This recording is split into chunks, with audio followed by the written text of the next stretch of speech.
तो चलिए सीधे रुक करते हैं विधानसभा का, जहां इस वक्त सदन की कार्रवाई शुरू हो चुकी है।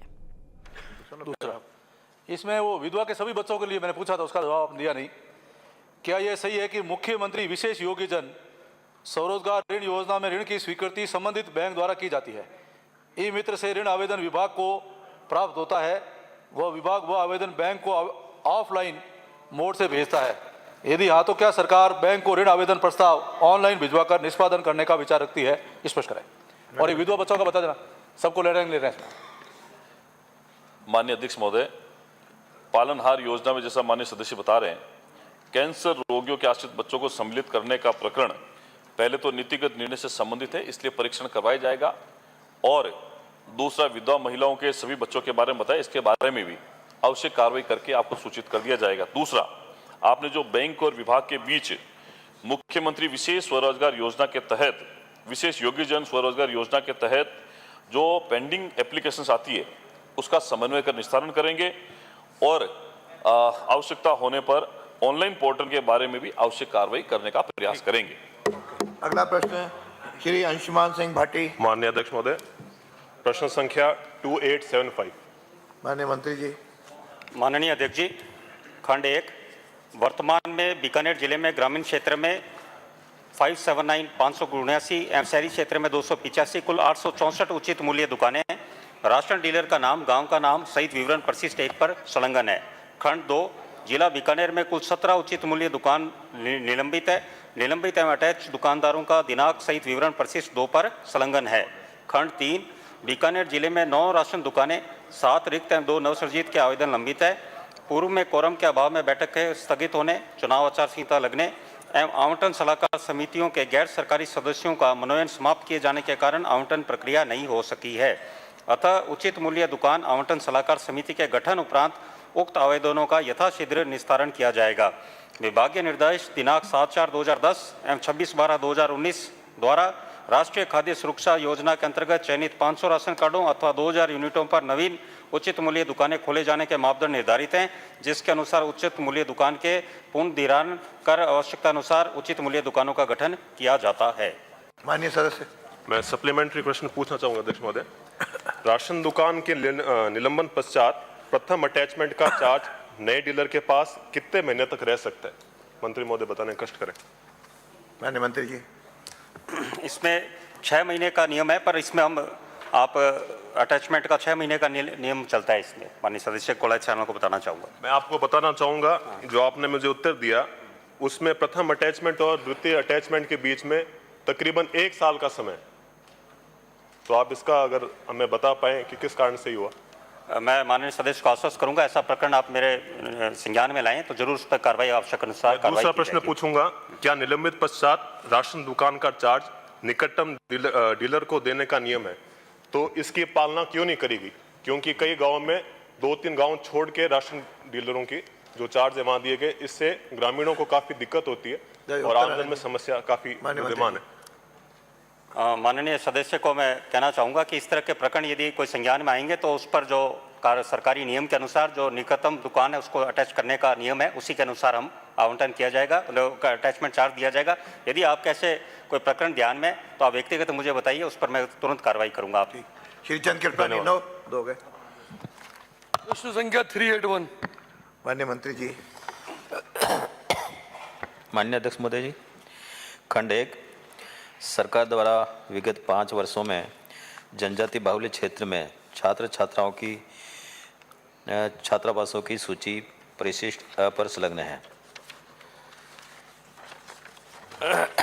खंड 2, विधानसभा क्षेत्र निम्बाहेड़ा के जनजाति बाहुल्य क्षेत्र छोटी छादरी में अनुसूचित जाति छात्रावास खोलने के संबंध में प्रस्ताव प्राप्त होने पर संसाधनों की, अनुसूचित जनजाति की जनसंख्या, बजट की उपलब्धता एवं अन्य क्षेत्रों के सापेक्ष शेष विशेष की आवश्यकता को ध्यान में रखते हुए स्वीकृति हेतु सक्षम स्तर पर निर्णय किया जाएगा।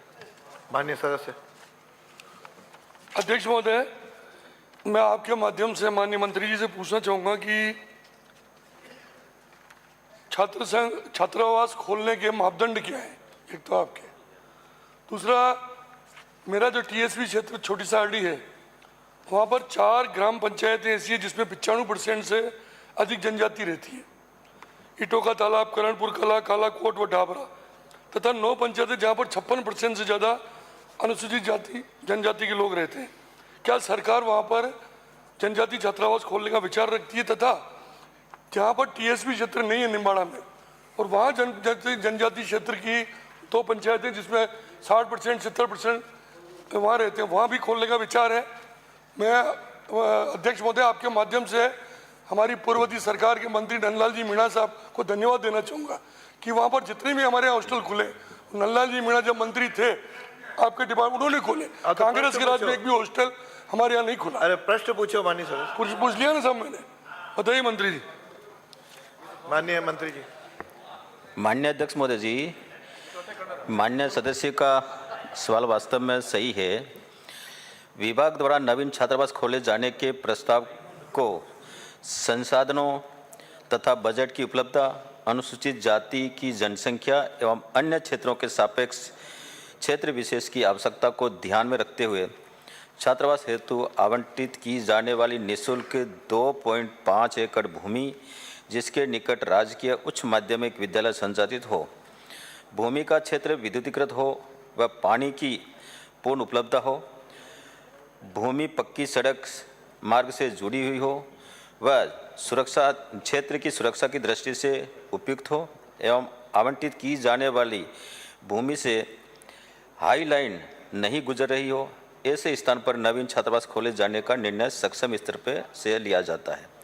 अध्यक्ष महोदय जी, माननीय सदस्य का चिंता सही है कि वहाँ पर भी जनजाति क्षेत्र के बालक हैं, बालिका छात्रावास है लेकिन बालक एक भी नहीं है। लेकिन आपकी चिंता क्योंकि पिछली बार वहाँ पर एक प्रभावशाली नेता थे, वहाँ के विधायक थे, उन्होंने चिंता नहीं आपके चिंता की, इसलिए आपको धन्यवाद दे रहा हूँ। आपने ये चिंता जाहिर की, इसलिए आप अपना प्रस्ताव बनाकर भेजें। जूली साहब से पूछिए। बैठे नहीं, आपको एक पूरे प्रश्न और उत्तर मिलेगा। तो निश्चित रूप से उनको ध्यान में रखते हुए हम वहाँ पर खोलने के लिए ये सारे अगर नॉर्म्स पूरा करते हैं तो गुणावगुण के आधार पर उस पर निर्णय किया जाएगा। मैं मंत्री जी को धन्यवाद देता हूँ साहब। मैं आपको जो भी नॉर्म्स पूरे करते हैं वो लिस्ट आपको दे दूंगा और मुझे विश्वास है आप खोलेंगे। मैं सेकंड प्रश्न पूछ रहा हूँ अध्यक्ष महोदय कि वर्तमान में निम्बाड़ा विधानसभा क्षेत्र में जितने भी छात्रावास हैं उसमें क्षमता बढ़ाने पे आप विचार करते नहीं करते, क्योंकि क्षमता कम, रूम कम है और क्षमता बहुत ज़्यादा बढ़ती जा रही है। और साथ ही साथ जो आपको मैंने पूछा था पहले, आपने बताया भी है, बच्चियों के छात्रावास अधिकतर है, बच्चों के छात्रावास खोलने का भी आप विचार रखते हैं, ये जवाब देते हैं आप। माननीय मंत्री जी। अध्यक्ष महोदय जी, आपने कहा कि वहाँ पर एक भी बच्चों का छात्रावास नहीं, केवल मात्र एक है। दूसरा आपने क्या कहा, थोड़ा सा क्योंकि मैं सुनता कम हूँ, थोड़ा बहुत वापस संख्या बढ़ाएंगे कि नहीं? संख्या बढ़ाने के लिए। हाँ, क्योंकि क्षमता वृद्धि का कई जगह से मांग आती है और आवश्यक है, क्योंकि छात्रों की संख्या बड़ी है तो निश्चित रूप से इस पर विचार करेंगे। बिला जी, अगला प्रश्न भेराराम चौधरी, जो प्रश्न संख्या 382। माननीय मंत्री जी। माननीय अध्यक्ष महोदय जी, हाँ, DIL RMP योजना के अंतर्गत विधानसभा क्षेत्र ओसिया के अंतर्गत आने वाली तहसील ओसिया, तिवरी तथा बावड़ी के समस्त गांवों के राजस्व रिकॉर्ड का डिजिटाइजेशन के तहत सेग्रीगेशन का कार्य पूर्ण कर जमाबंदियों को ऑनलाइन किया जा चुका है। खंड द्वितीय, विधानसभा क्षेत्र ओसिया में राजस्व रिकॉर्ड के डिजिटाइजेशन के दौरान नक्शे में दर्ज गलत तरमीमों में शुद्धिकरण हेतु प्राप्त आवेदन का तहसीलवार विवरण निम्नानुसार है। ओसिया में आवेदन प्राप्त हुए 132, जिसमें 109 का निस्तारण कर दिया गया है 23 से। बावड़ी में 392 आवेदन प्राप्त हुए, जिसमें 373 निस्तारण कर दिए गए और 19 बाकी हैं।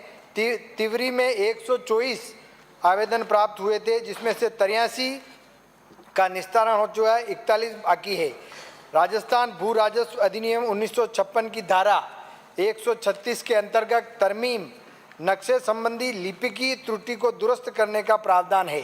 संबंधित उपखंड न्यायालय द्वारा प्रकरण दर्ज कर विधिवत रूप से सुनवाई का अवसर देते हुए नियमानुसार निस्तारण किया जा रहा है।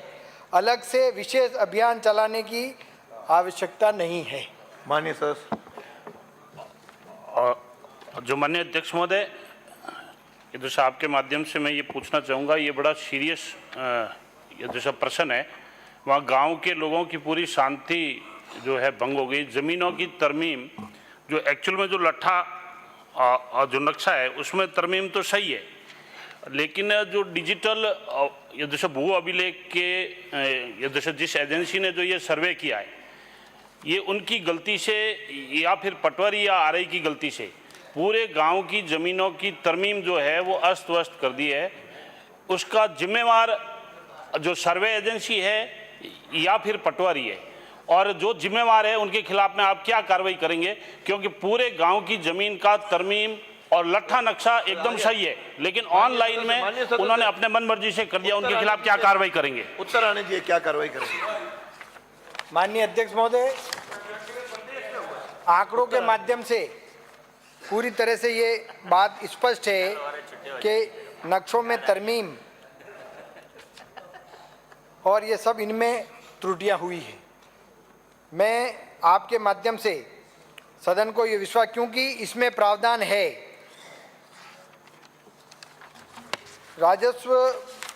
राजस्थान भू राजस्व नियम 1957 नियम 166 के तहत जरिए फर्द बदर शुद्ध करने हेतु मंडल के प्रतांग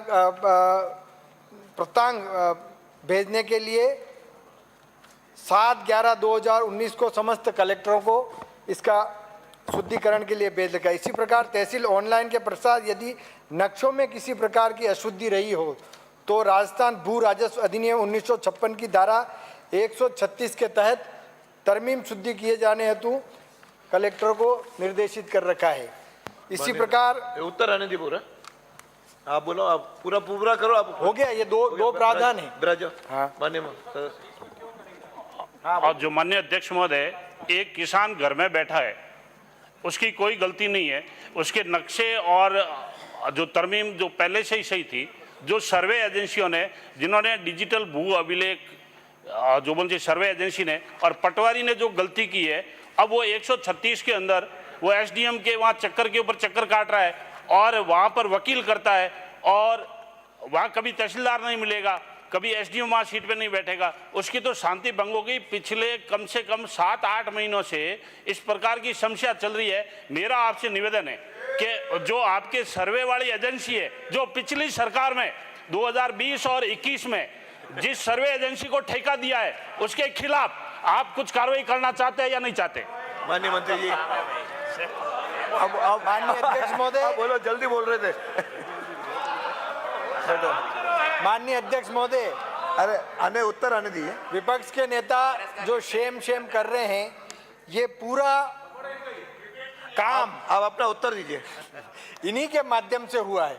परंतु मैं आपको बता दूं, कलेक्टर जोधपुर ने हाल ही में जोधपुर जिले में ये ऑनलाइन जो त्रुटियां हुई है उसके लिए विशेष अभियान चलाने का प्रावधान किया है। मैं आपके माध्यम से सदन को ये अवगत कराना चाहता हूं कि इन सभी, क्योंकि शो मोटो के माध्यम से भी ये त्रुटियां का निस्तारण एसडीओ और तहसीलदार के माध्यम से किया जा सकता है। मैं आपको विश्वास दिलाना चाहता हूं कि पूरे क्षेत्र में, क्योंकि इसमें किसान की कोई गलती नहीं, गलती तहसीलदार पटवारी के माध्यम से और जो सर्वे रिसर्वे और ये करने वाली कंपनी के माध्यम से हुआ है। शो मोटो के माध्यम से इसका पूरा निस्तारण आने वाले समय में किया जाएगा। अगला प्रश्न श्री कांति प्रसाद। संख्या 383 उत्तर मेरे पास आ गया है। आदरणीय अध्यक्ष जी, मैं आपके माध्यम से माननीय मंत्री जी से जानना चाहूँगा कि हर वर्ष मोहरम तो डाली जाती है पर उसे रोलर नहीं चलाया जाता, इसलिए मेरा आपसे निवेदन है अगर जिस तरीके से मोहरम डाले उसमें रोलर भी चलना चाहिए ताकि आने वाले पर्यटकों को कोई परेशानी नहीं हो।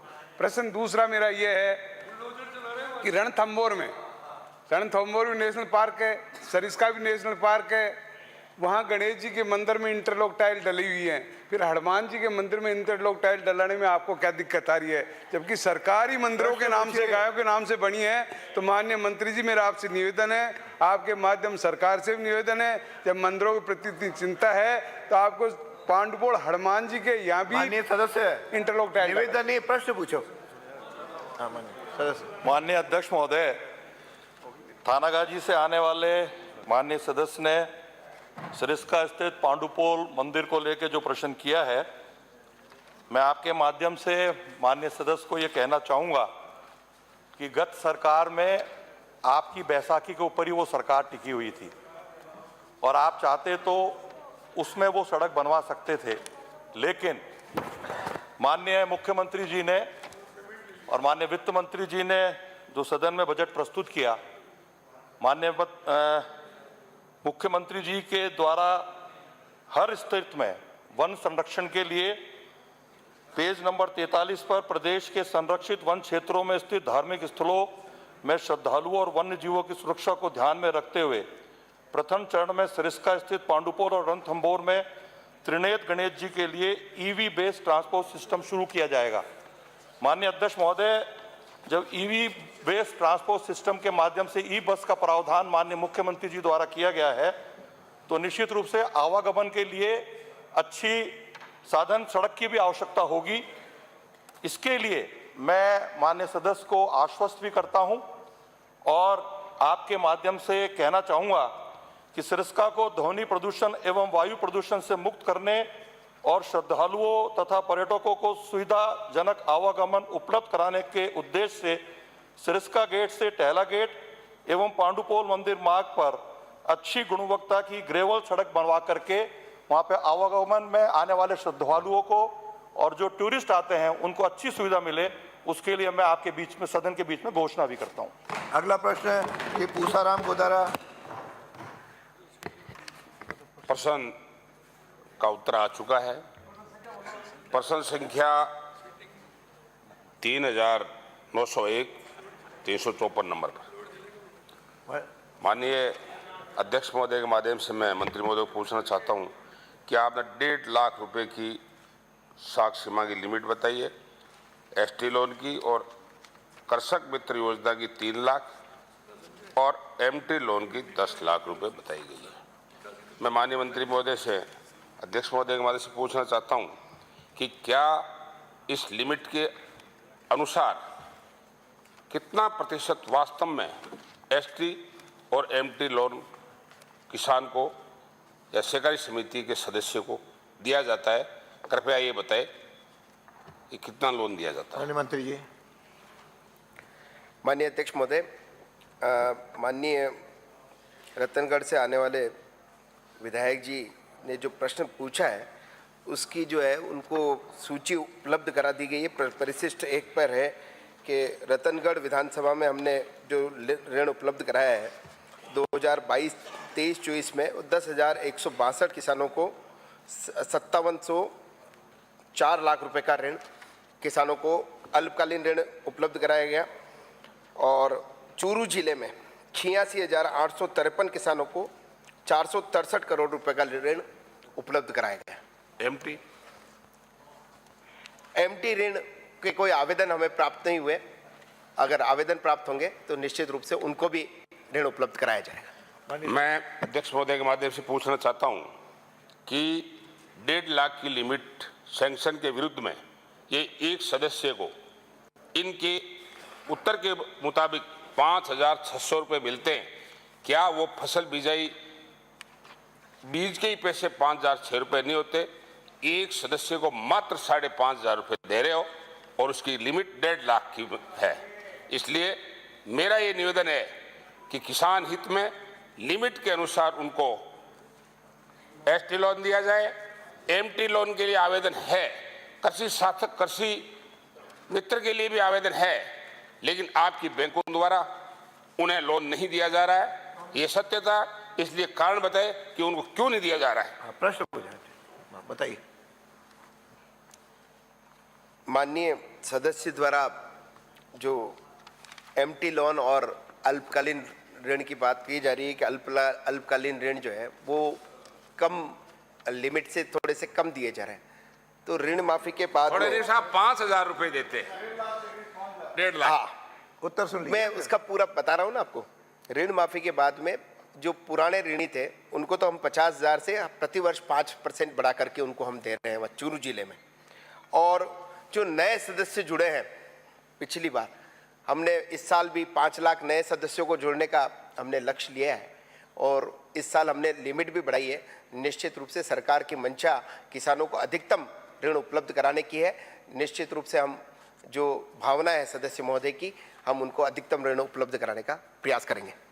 और करना चाहूंगा कि व्यवस्थापकों को जो 20-20 साल से काम कर रहे हैं और अस्थायी तौर पर काम कर रहे हैं, समितियां उनको पेमेंट कर रही है, उनको आपने नियमित करने का इरादा नहीं बताया है। तो मैं ये पूछना चाहता हूं कि इतना भ्रष्टाचार और उनको नियमित क्यों नहीं किया जा रहा है, और कारण इसमें स्पष्ट नहीं किया गया उत्तर में कि नियमित नहीं किया जा सकता, और क्या इनका ट्रांसफर पॉलिसी भी बनाने का इरादा रखते हो क्या? बैठिए माननीय मंत्री जी। माननीय सदस्य द्वारा व्यवस्थापकों को नियमितीकरण के लिए भी पूछा गया है। तो अभी तो वर्तमान में तो कोई हमारे पास प्रस्ताव अभी है नहीं उपलब्ध, और इस पे माननीय सदस्य को मैं बताना चाहूँगा आपके माध्यम से कि बूंदी और अजमेर जिले के जो व्यवस्थापक हैं वो न्यायालय में अपने लिए गए थे और वहाँ से मामला विचाराधीन है और कोर्ट द्वारा स्टे दिया गया। तो जैसे ही वहाँ से स्टे खुलने के बाद में परीक्षण करते ही उनको नियमित करने की प्रक्रिया सरकार अगला द्वारा प्रश्न है श्री हरिमोहन शर्मा। 385 माननीय मंत्री जी।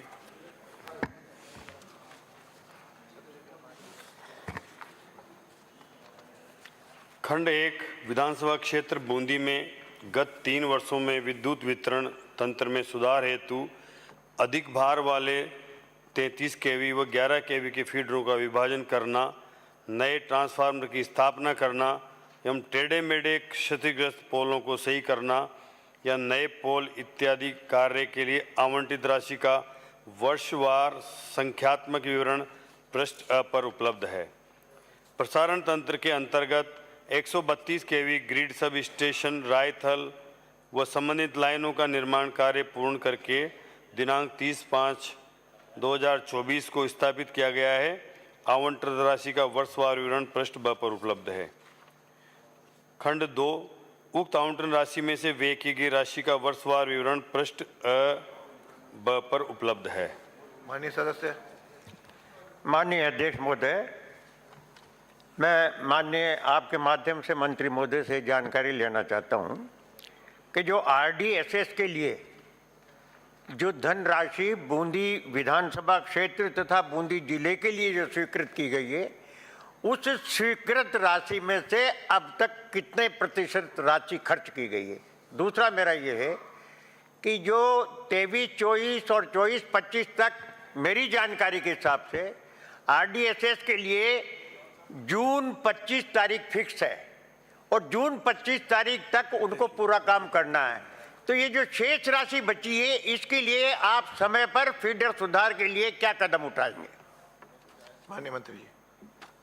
माननीय अध्यक्ष जी, बूंदी जिले में RDSS के माध्यम से 114.96 करोड़ की राशि स्वीकृत की गई है।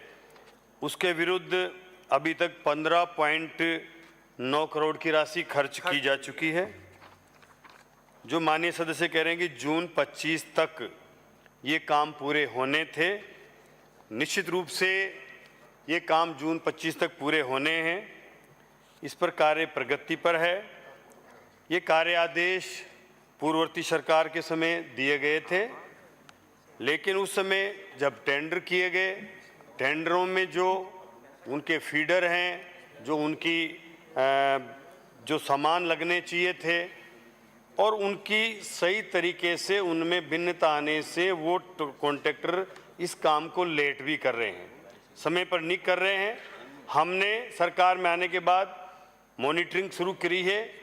अभी लगभग उनकी प्रगति कुछ आई है, फिर भी जो अपेक्षा की जा रही है उससे काफ़ी धीमी प्रगति है। इनको फिर हम वापस मॉनिटरिंग भी करेंगे। अगर ये ठेकेदार समय पर काम फिर पूर्ण नहीं करते हैं, लेट करते हैं, तो इन संवेदकों के खिलाफ हम कार्रवाई भी प्रस्तावित करेंगे।